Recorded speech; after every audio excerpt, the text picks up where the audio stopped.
And wow, so this is more on potential. This is potential and challenges. This is more on potential, guys, kasi ibig sabihin kung ano yung inaantay mo matutupad, no? Parang sinasabi ni universe, guys, your wish is my command. Kung ano yung inaantay mo, kung ano yung hinihingi mo, ibibigay namin sa'yo. So ito, guys, may matutupad kayo ng mga wish. Yung wish nyo, yun yung inaantay nyo, guys. Okay? And what you need to focus, yan. So, this is brand new beginning. Yan yung sinasabi ko sa inyo, guys, na feeling ko kapag dumating tong inaantay nyo, doon na kayo makakapagsimula, no? So, this is like a brand new beginning para sa inyo.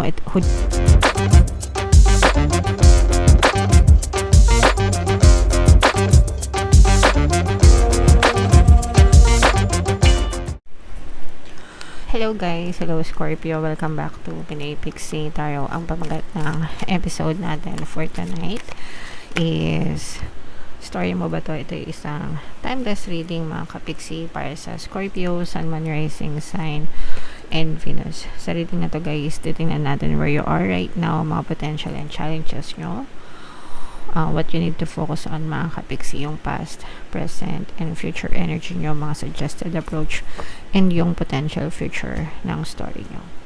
So, unahin natin tong deck na to. Ito yung mga angel messages para sa inyo. So, ito, guys, maganda ito. Ibig sabihin nito, nagbi-build kayo, nag-establish kayo ng buhay nyo, mga kapixie. Pero this is also a reminder, no, na huwag kayong magmadali sa pagbi-build ng buhay nyo. Ang importante is yung mag-build kayo ng matibay na pundasyon, mga kapixie. Parang ano lang, guys, imagine niyo nagbi-build kayo ng bahay, 'di ba? So, pag nagpapatayo ka ng bahay, syempre gusto natin yung matibay para kahit na bumagyo, kahit na bumaha, kahit na lumindol, 'di ba? Nakatayo pa rin yung bahay natin. Kung magkaroon man ng damage, hindi masyadong malaki yung impact. So, ganun din sa buhay natin, guys. Kailangan nag-establish tayo ng matibay na pundasyon ng buhay natin. Kasi minsan, merong ibang tao na biglang asenso, biglang yaman, 'di ba? Pero hindi matibay yung pundasyon. Kaya kapag nawala yung pinagkakakitaan nila, bigla ding bumabagsak yung kabuhayan nila. Whereas, meron namang ibang tao na kahit sabihin natin na hindi ganun kabilisan yung kanilang pag-unlad, pag-asenso, pero consistent yung kanilang paggawa and matibay yung pundasyon. Kaya kahit na magkaroon sila ng mga problema or pagsubok, they remain standing, mga kapixie, kasi pinagpaplanuhan ng maayos bawat hakbang. So, ganun din yung advice sa inyo, mga kapixie. Okay? Yeah, so wag yung kakalimutan yan. And ito naman, guys, it's time to go, no? Release the past, let go. 2026 na, guys, no? January na. Nakakalahati na tayo ng January, di ba? So, kalimutan nyo na yung mga nangyari sa past, sa last year, ng mga nakaraan taon, nakaraan buwan, and mag-focus lang kayo sa present and sa future, mga kapixie. Huwag nyo nang hayaan na ma-stuck kayo. Ito, guys, ito yung mga unfinished business, eh. Ito yung mga sinasabi nila na walang closure sa buhay, nakahang. So, kayo yung mag-decide sa buhay nyo, mga kapixie. Huwag nyong hayaan na ibang tao yung mag-decide sa buhay nyo. Kung gusto nyo mag-move on kayo, di ba? Walang makakapigil sa inyo, guys. Okay? Alright. So, yan ang angel messages for you, Scorpio. So, ito yung deck na gagamitin natin, guys. Shuffle natin to. Hanapin natin yung energy nyo. Habang sinashuffle ko to, guys, panoorin nyo muna yung video natin regarding sa ating paano mag-manifest ng abundance video course. Kapiksi, sawa ka na ba sa mga struggles at hirap sa buhay mo? Masipag ka ba at masikap sa buhay ngunit hindi ka pa rin umaasenso? Ilang beses ka na bang nag-attempt mag-negosyo at mag-invest pero palagi ka pa rin nalulugi? Sa pagkakataon na ito ay maaaring may subconscious beliefs ka na nagiging balakid sa iyong pag-unlad at pagyaman. Introducing, paano mag-manifest ng abundance video course. Dito ay matututunan mong ma-overcome ang mga balakid mo para tuluyan ka ng umunlad, umasenso, sumagana, maging matagumpay, successful at maswerte sa iyong kabuhayan, pera, trabaho, negosyo, salapi at kaperahan ng bonggang-bongga. Dali, mag-send na ng email sa pinoypixie@gmail.com at simulan na ang iyong pagyaman ngayon. Alright, so sa lahat ng gusto mag-avail ng course guys, meron tayong paano mag-manifest ng abundance video course, paano mawala ang third party, at magkaroon ng harmonious na relationship, paano pabalikin si ex reverse breakup. Sa mga interesado guys, mag-send lang kayo ng email sa pinipigsi.gmail.com. And sa mga naghahanap ng pampaswerte guys, sa Venturin tsaka si Tren, yung recommended ko, may makikita kayong mga link sa description box. So, Scorpio kayo ay represent ng King of Cups. Kung ano lang yung makaresonate guys, take that message, hindi lahat mag-resonate sa inyo. So, yung first card natin, where you are right now. Ito guys, meron kayong inaantay, no? You are patiently waiting. Meron kayong inaantay na resulta, no? So, pwedeng resulta ng mga application nyo, resulta ng mga nilalakad nyo.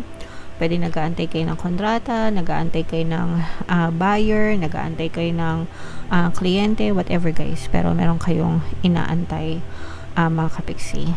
Feeling ko, yung susunod na hakbang nyo ay nakasalalay dito sa inaantay nyo. Kapag dumating na sa inyo yung inaantay nyo, doon na kayo makakakilos guys, okay?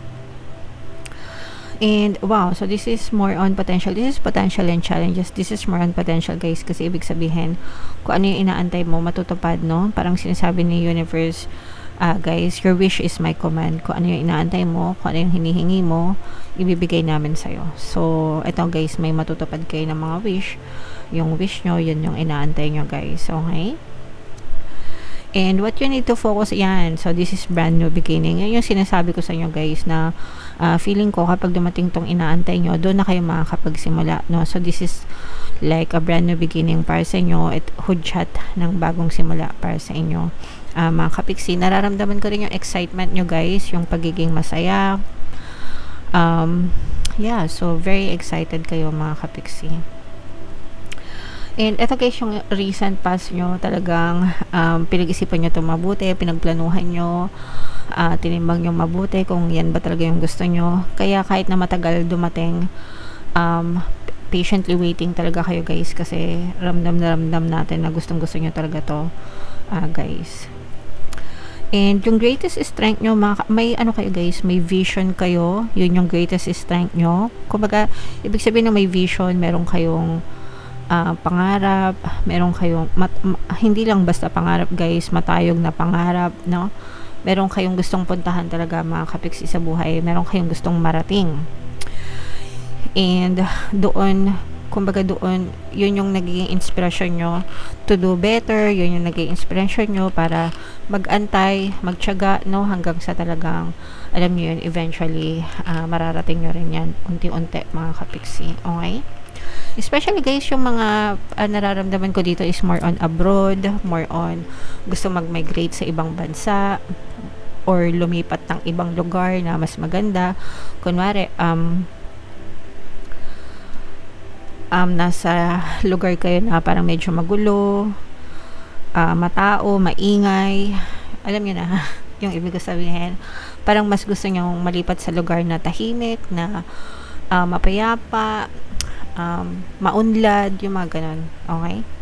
So, and eto guys, in the near future, meron kayong meron kayong ma-encounter na konting trouble, hindi sa ibang tao, no? Parang magkakaroon kayo ng trouble sa ibang tao, mga kapiksi. This will be a roadblock. Pag sinabing roadblock, balakid.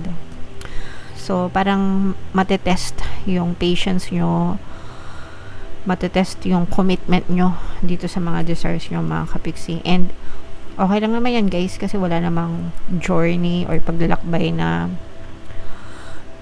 swabe, diba? Sa paglalakbay natin sa buhay, talagang sometimes may mga humps, may mga roadblocks. Okay lang yan guys.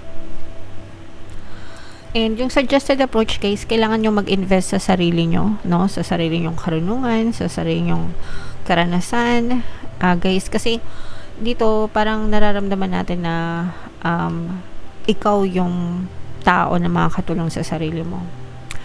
Pwedeng matulungan ka ng ibang tao, pero yung sarili mo yung pinaka maaasahan mo. So it's better na i-equip mo yung sarili mo ng kaalaman, ng confidence, diba? Kapag maalam ka kasi guys, confident ka sa ginagawa mo, and confident ka rin sa mga pagdidesisyon mo. And kapag confident ka, talagang yung resulta magiging pabor sa inyo, Scorpio. And ito naman mga kapiksi, what you need to know, no? Meron tutulong sa'yo. You will have somebody who will stay and who will be by your side. So, hindi ka nag-iisa sa journey mo, hindi ka nag-iisa sa paglalakbay mo, Scorpio. Ito naman yung inyong hopes and fears. Ito guys, tatalikuran nyo. Ito guys, yung sinasabi natin na ito, time to go, no? Mangyayari talaga yan. Tatalikuran nyo yung inyong nakaraan, mga kapiksi. And you will look forward sa magandang future na ahead sa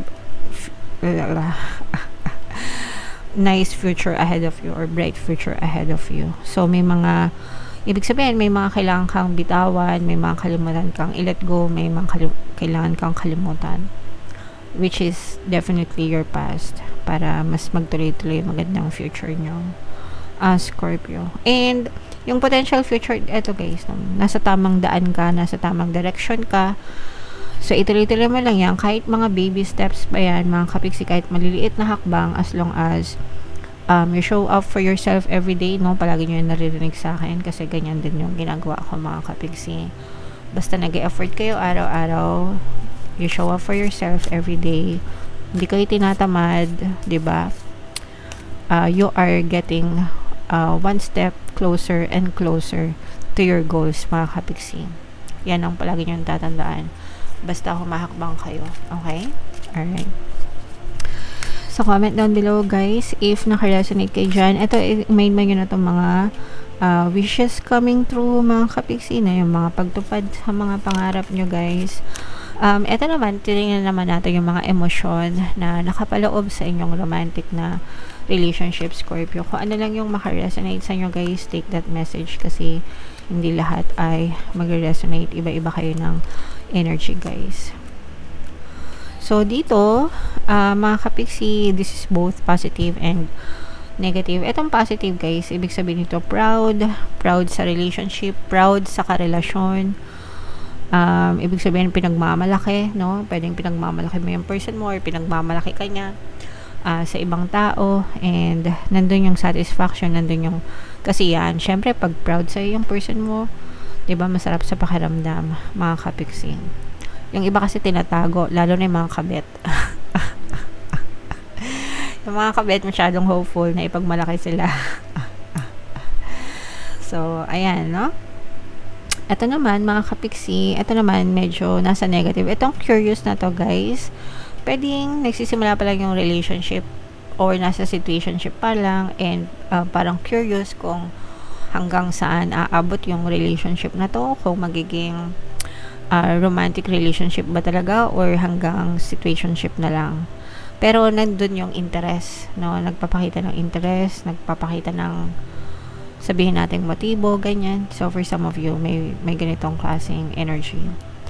Ito naman, guys, irritable, no? Irritable sa relasyon, irritable sa karelasyon, parang konting ano lang. Meron akong mga nababasang ganyang comment, guys, na parang palaging galit sa kanilang person nila, palagi silang sinisigawan, sinasabihan ng mga masasakit na salita, lahat na lang ng kilos nila, no?